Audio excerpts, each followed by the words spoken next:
How do I find my heart in the mess of recovery? Welcome to the Therapy Brothers podcast. I'm Brannon. I'm Tyler. We're brothers. We're therapists. And we know recovery. Bring your stories, your questions, your successes with real recovery.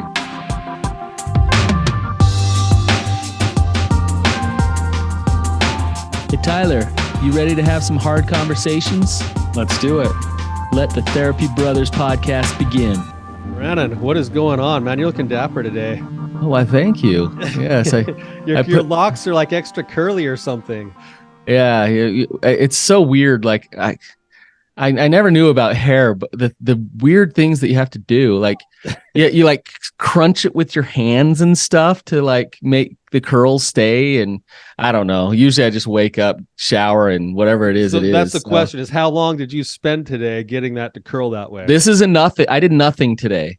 Okay. So and like that's what everybody says. Women are jealous of this. Like I didn't actually try this morning, so I guess I'm blessed with decent hair. I don't know. I did have the widow's peak that you made fun of me growing up with my whole life, so I had to deal with that. But other than that, my old childhood trauma. Yeah, but now I'm proud of my widow's peak. So there you go. Well, should we get into it, Tyler? Let's go. All right. Well, we have Casey today, and I got to say, before we introduce Casey, I love Casey's name. One of my favorite people's name, Casey, our sister. So that's our awesome sister's name too. So Casey, if you could just give us a little bit of background and tell us what's going on with you, and we'll go from there. Yeah, I can do that. So my husband and I have been married for 8 years. We have 5 kids. He told me about. So wait, I heard that right? You've been married 8 years and you have 5 kids. Yes. Our oldest turned 6 in July and our youngest turned 1 in August. So we have pretty compact, which adds a lot of joy and a lot of stress. You're busy.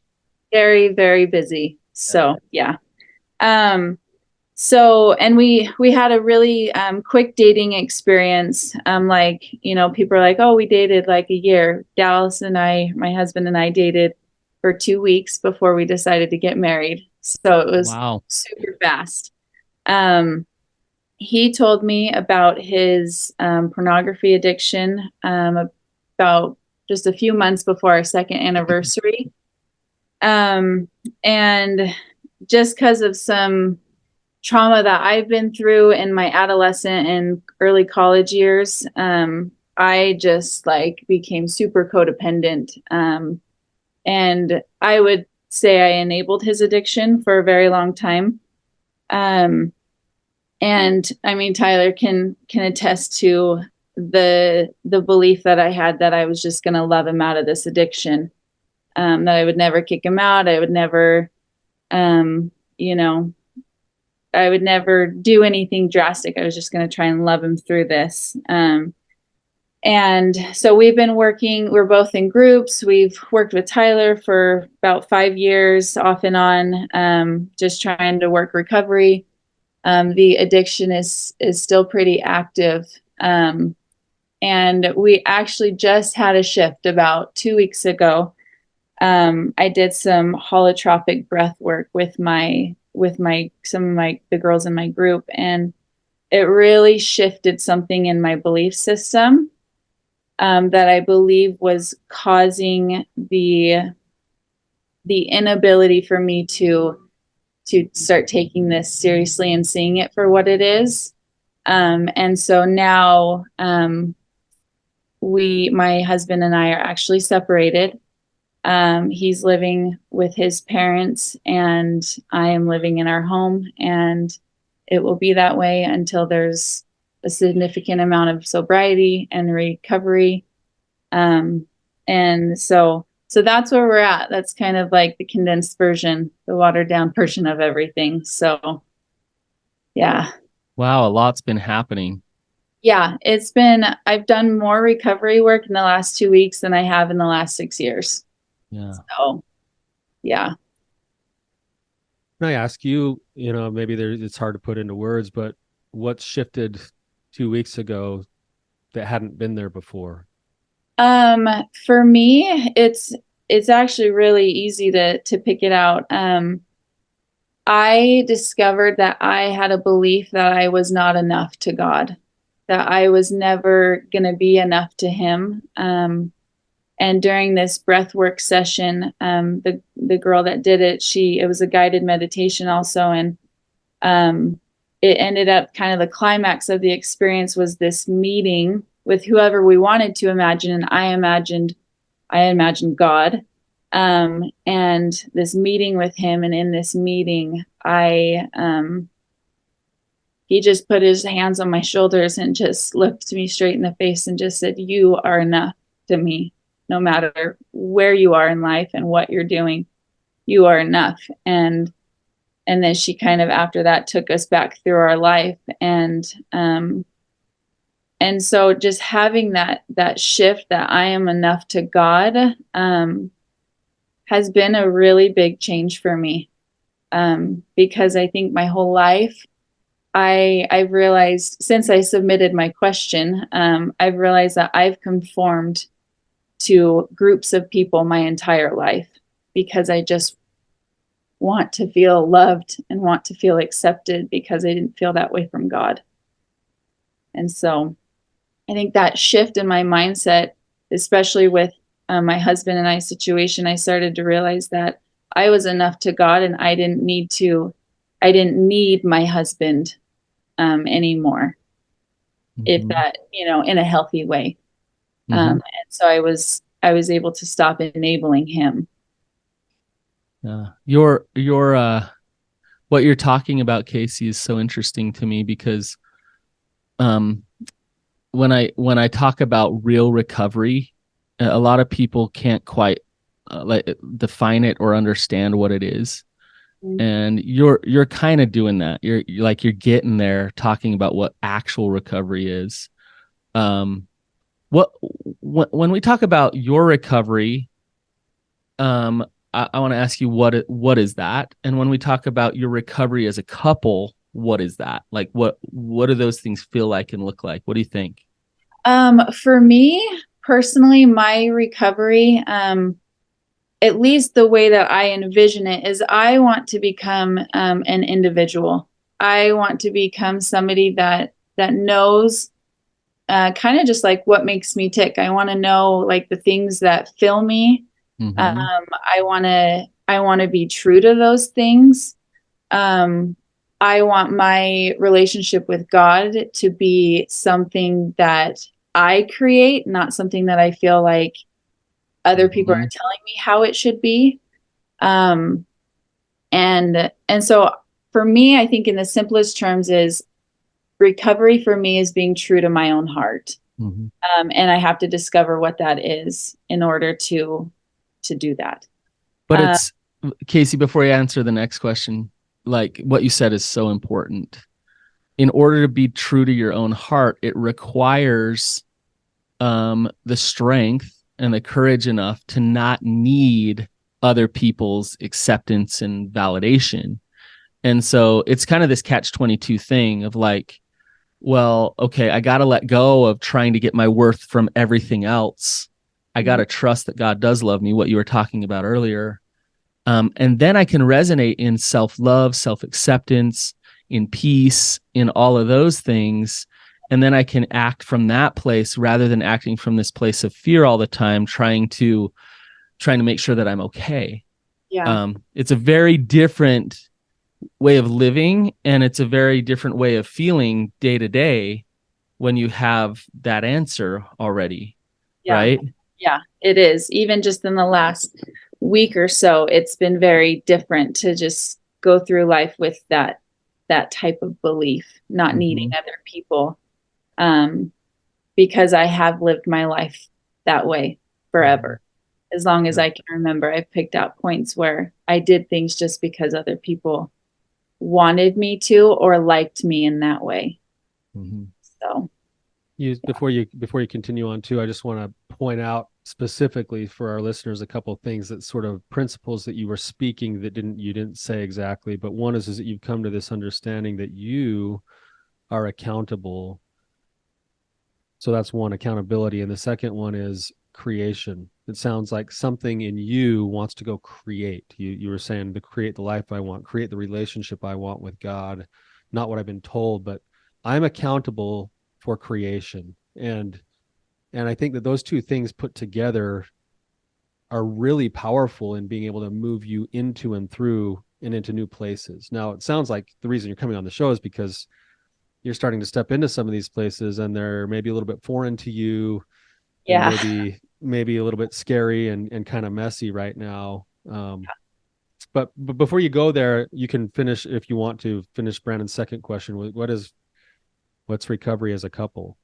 That's a good question. This is a totally new realm, because I thought recovery was, me just like babying him and that kind of stuff. I thought that was recovery. And so as I've been just in this new realm for the last week or so, my vision for recovery, and my husband and I have actually talked about this. I feel like recovery as a couple is where we can be individuals and have our own individual strengths and weaknesses and likes and dislikes. And we love and support each other in those individual personalities. And somehow, I don't know how this works, at the same time as we create so much love and respect for each other as individuals, we will grow together as a couple in love and respect. Something that we found that we did often was we always were trying to change each other. And we were always kind of shaming each other for who we were. And so I feel like if we can get on, into recovery, into a lifestyle of recovery, it will be, we support each other in those individual things that we like and believe in. And somehow it will work together where we can grow as a couple in those things because we respect each other. Yeah. I love that answer. You're describing interdependency, but it can be very uncomfortable for some people who have been in a codependent relationship. What you just said, we honor each other's individuality. We support, we empower each other to be yourself. Like, can you do that, Casey, when it comes to spirituality? Can you do that when it comes to sex and sexuality? Even maybe finances or how we deal with each other's families. Some of those things like, well, sexuality, how do I honor his individuality and he honor mine? But we've been so tied together in that realm and really caught in a should fest of the way it should fit in this perfect box. It's really hard to break away and say, okay, we're going to honor each other's individuality first and foremost, right? Yeah. You see what I'm saying? Yeah. Yeah, I think the whole thing's going to be a huge learning curve and learning experience. And honestly, I have no idea how it's going to go. I'm thinking, Brannon, I don't know if Dad ever gave you this lecture, but shout out to the old man right now. I'm going to give some of his marriage advice. I was getting ready to get married a long, long time ago.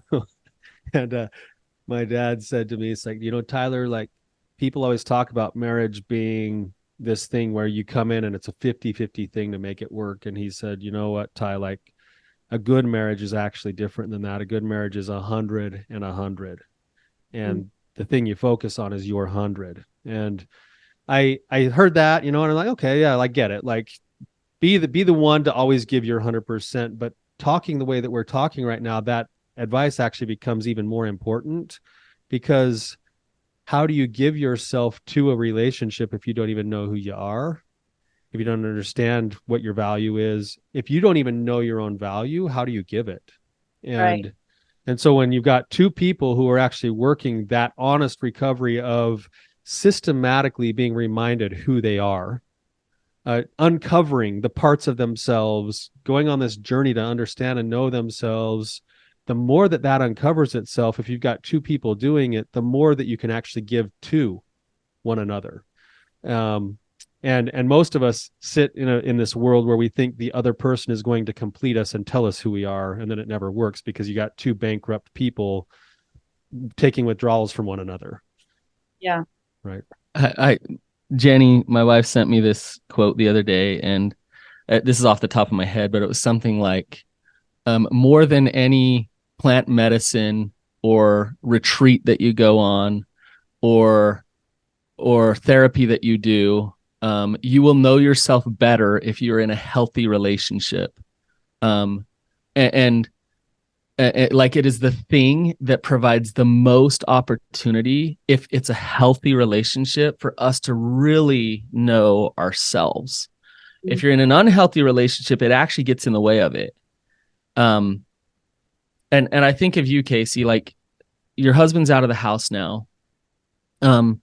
If you look at your life and you're like, okay, let's say your life is a house and you've built this house all around you, and you put this wall there because your mom told you that's where that one should go, and the church told you that's where that one should go, and your friends who are going to judge you said, well, put that paint on the walls and this and that. So now it's like, whoa, hang on here. I'm not living my life from a place of pleasing everybody else. You might take out the sledgehammer a little bit and start busting out some walls. Yeah. Which could feel liberating and good. Like, it could feel awesome. And you totally should do that. Yeah. But also, like, to pump the brakes and say, why am I doing this? Mm-hmm. Like, maybe that wall there, I actually do want it there. Mom told me to put it there. Dad told me to put it there, whatever. But I actually like it. I'm going to keep that one. But it's going to be messy and it's going to be uncomfortable as you go through this process, Casey, until you get used to, hey, now my life is more congruent in my integrity and living in my truths here.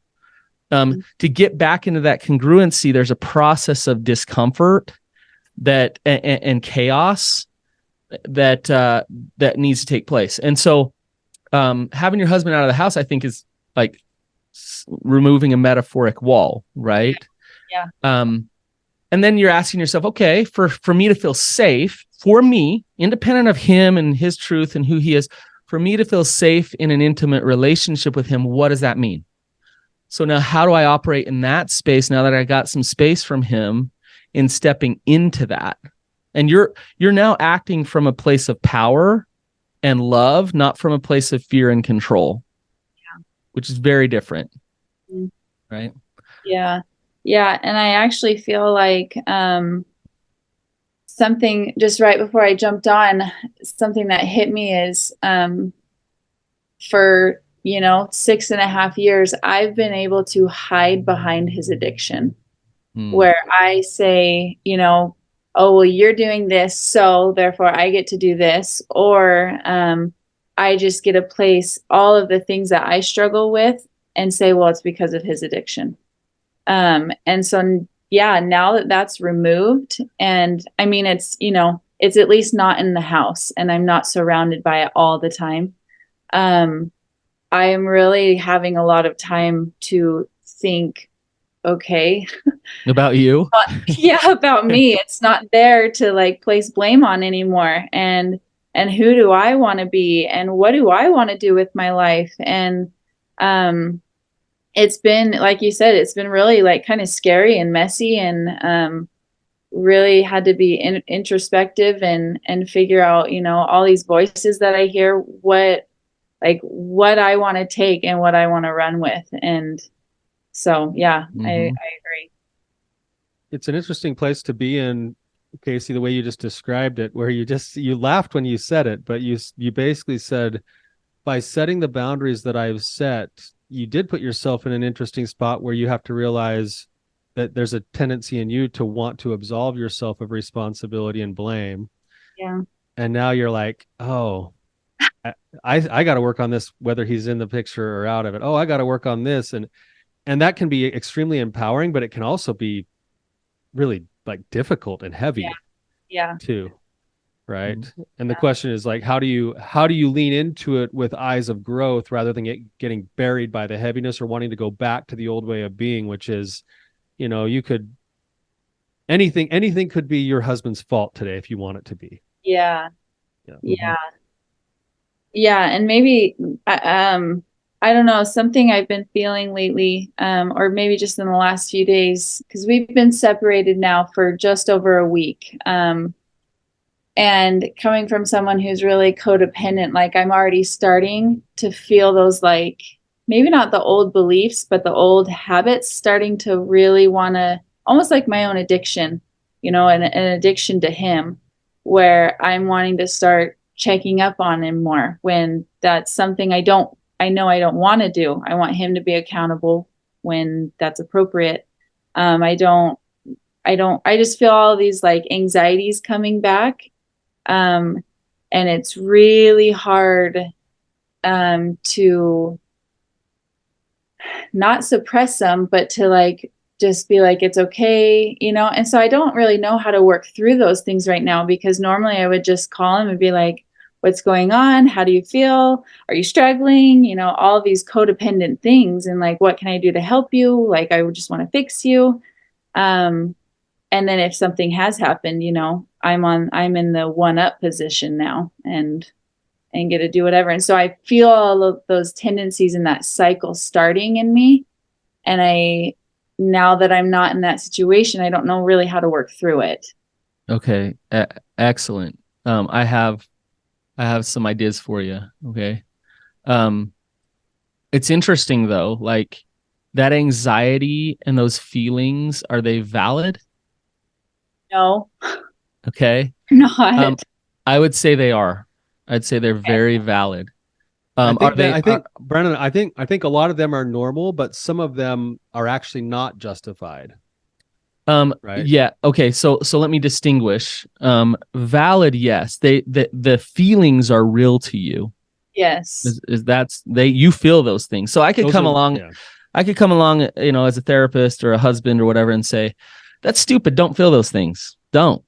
And you'd be like, oh, okay. Like that doesn't really help much. I still feel them. You have reasons to feel them. You've been in the marriage you've been in. You've had the trauma you've had. Now you're probably having a trauma response to the space that you're having. So are they based in reality? Probably not. Yeah. Correct. Okay. The feelings are valid. So because the feelings are valid, before we just say stuff them down and like tell yourself not to have them, actually go the opposite direction with them. Honor them, see them, get to know them. Oh, there's that anxiety. And what I normally want to do with that anxiety is go control the situation by getting my husband to do something and to fix this. Mm-hmm. But now Casey is powerful and loved and an agent unto herself. So I'm going to go do something with these feelings. And what I'm not going to do is self-reject to get rid of them. I'm going to go practice self-compassion, self-love, self-care to really process these feelings and be okay that I have them. And then all of your tools come in play of self-care to process those things and allow yourself to have them. But you got to come to it from that place, or else you're just going to keep feeding this dynamic of, I'm bad because I have them. This isn't real recovery. I shouldn't have them. I should stuff them down. Okay, I'll call my husband. Husband, like tell me you haven't acted out today. Okay, I feel better, kind of, but not really. It comes back tomorrow. Yep. You see what I'm saying? So if you were to honor those feelings and embrace that you have them, then what would you do with them, Casey? That's a good question. I don't know, to be honest. I think I'm working on being compassionate with myself.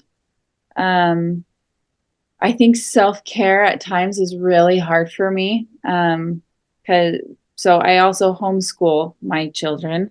Mm-hmm. And so I'm always with them. And so it feels like at times with at least self-care and how I would like take the time to process through those types of emotions, I don't have that time. And one of two things, one, either don't have the time, or two, I almost feel like self-care becomes addictive for me, where if I take a little bit of time, I get out of this mom mode and it's hard for me to flip back into it. And I just feel like I just want more time to myself, which at the same time, I feel like I need to be compassionate towards that, because for so long I have just tried to be this mom that everybody wants me to be. And so I'm also trying to like get out of the thought process that my life, not most people don't homeschool their kids, especially when they're as close as they are as mine. And my life is going to look different than my in-laws' life or my mom's life or my siblings' life. And so is that what, Casey, I want to ask you, is that what you want? Like, do you choose that, or have you chosen that for other people?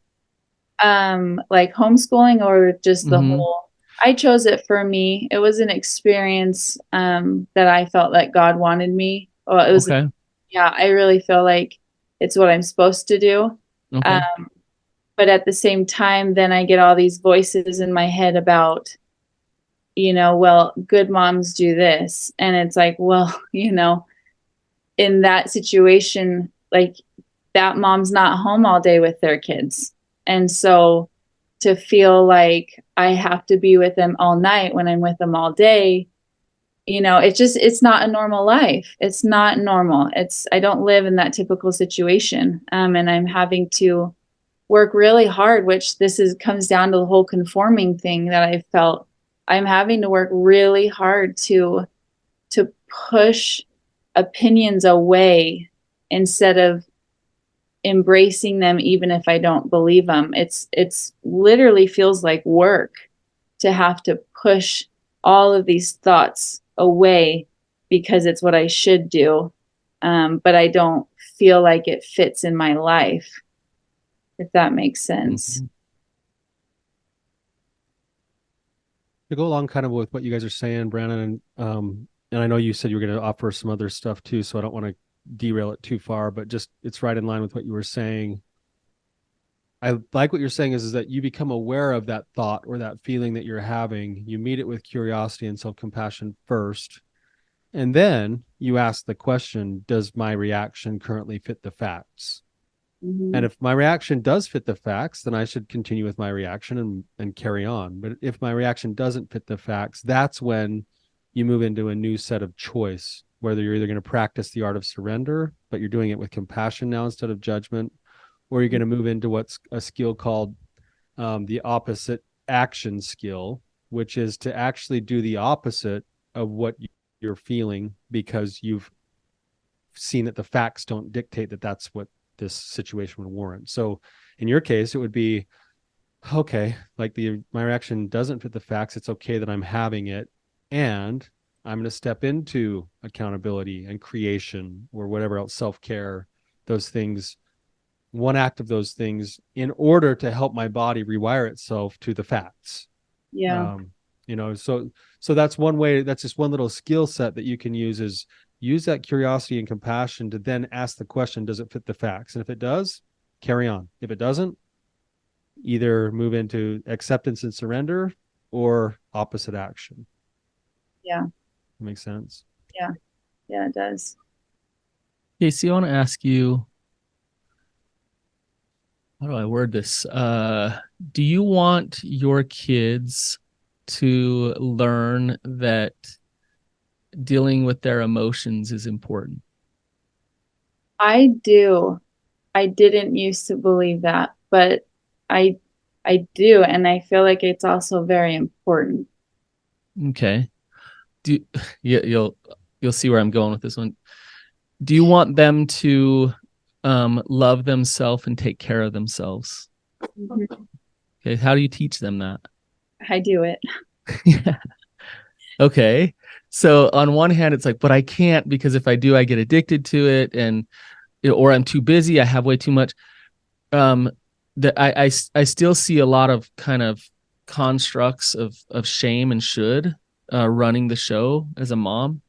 The best way you can teach them how to love themselves is for Casey to be Casey, not for you to be what you should be as a mom. Yeah. Maybe you take a nap every day at 2 o'clock in the afternoon because that's your rhythm and that's who you are.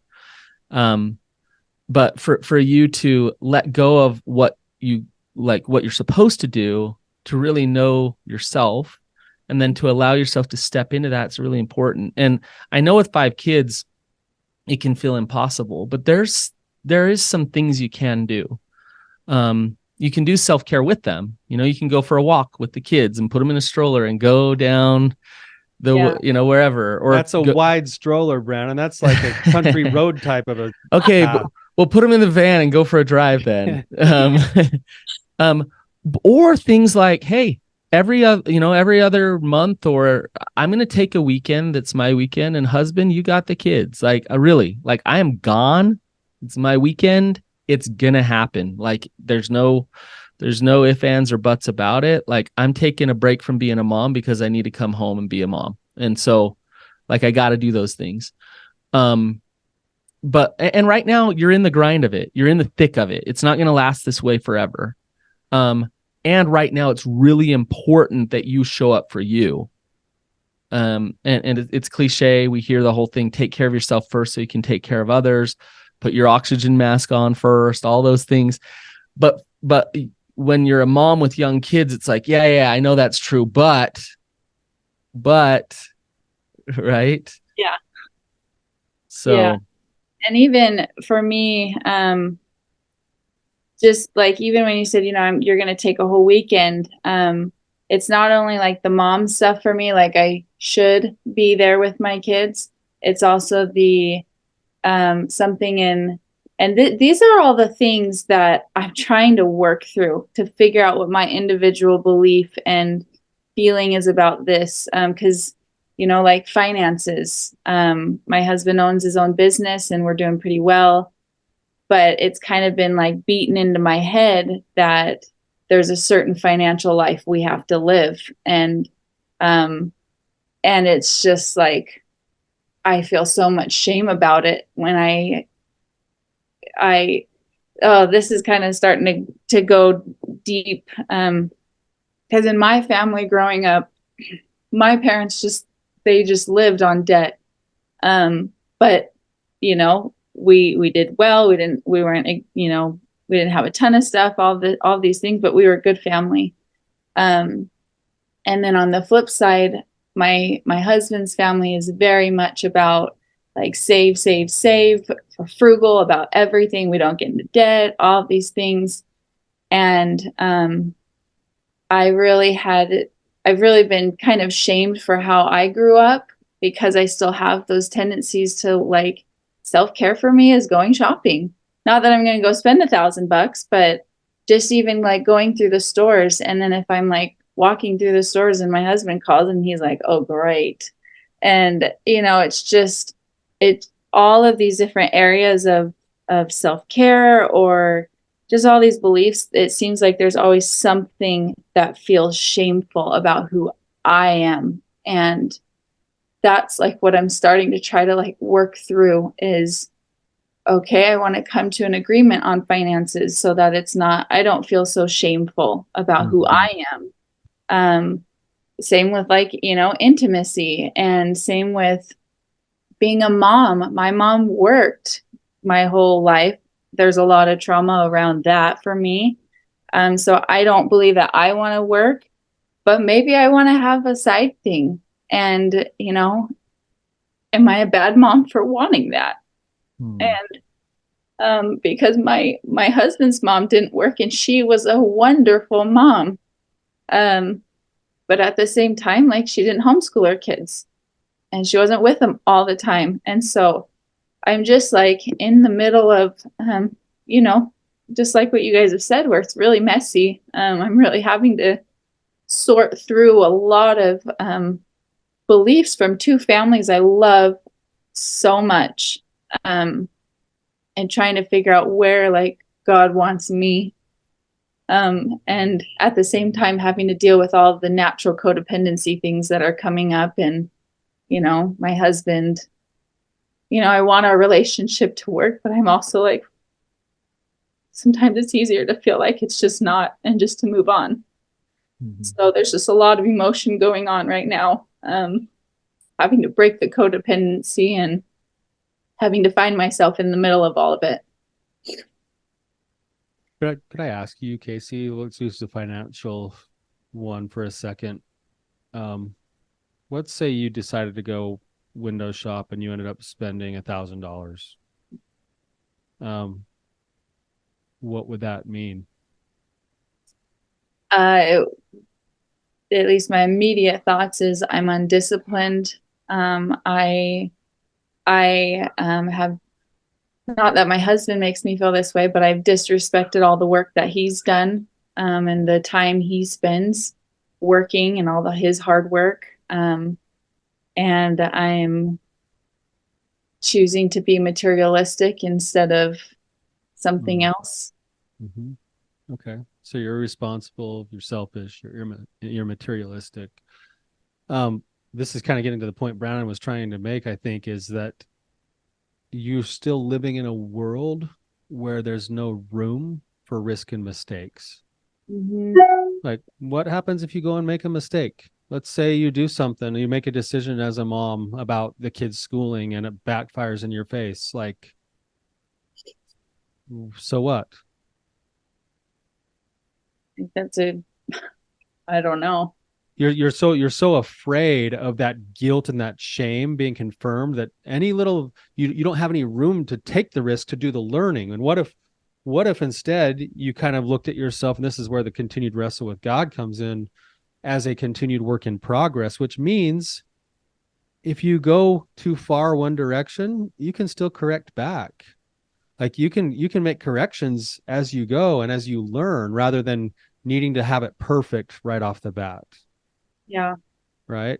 That's how these things work. This is the way the human condition works is, I could get sober from pornography by going fly fishing every night. And then that would be selfish. So then I'd have to do something different to balance out fly fishing in a healthy level. And that's how it's going to change and grow. But if I'm stuck needing to be perfect without ever having practiced it, it's a pretty hard place to be in. Yeah. And you're also stuck in this place of comparison to other people rather than the regrounding to who am I? Yeah. Right. But and what Tyler just said is going to apply to what I say here. Is your way of thinking about money wrong, and is your husband's way right? I would say no to both. Okay, so your way's not wrong and his way's not right. Yeah. Well, I don't know if that was the right way to answer that, but I believe that both of our beliefs about finances and about a lot of other things can be like meshed together. I don't believe that one extreme is right versus the other. Like I believe it's like with finances, for example, I believe there's room for trips and for outings and for shopping sprees, while also like having the discipline of saving, and being frugal with some things. I believe there's a balance, but it tends to be either one or the other with us. Yeah, I would say maybe there's a whole other way, and not your way and not his way, and maybe there's some education, like some learning could open up some other possibilities. This happened for me where I knew I was the right one when I got married. When it came to finances, we're going to save and pay off the mortgage and buy the off-brand everything, because that's what we do, and that's the righteous good thing to do to get, to make sure you're not struggling, right? And what I was practicing was scarcity. I was practicing the scarcity mentality and living in scarcity. And I thought it was frugal and it was good. And so like I just knew that was the right way. And my wife, who, if she wanted to spend $1 or this or that or whatever, like she was wrong. She was wrong. And she needed to come around and realize like, this is what we do. She learned some things, I learned some things, and we learned some totally different things than we ever thought. It's changed everything for us, but we had to be open to it. We were in this black and white thinking. And we had to overcome the embedded indoctrination of financial whatever that was just given to us. Mm-hmm. Right. And Tyler, can you relate to this? Oh, 100%. And I think the key, Brannon, to what you're saying is that she learned some things and I learned some things. How do you learn? Yes. You step into that world and you actually have to go and make some mistakes and take your lumps and see it as part of the education. Yes. Right. It's like, yeah, we were raised a certain way and certain principles inside that way are still in play.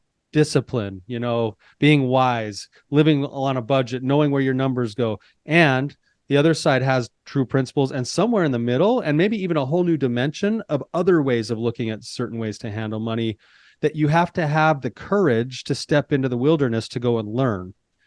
And that's going to come a lot of times with judgment from the places that we were taught.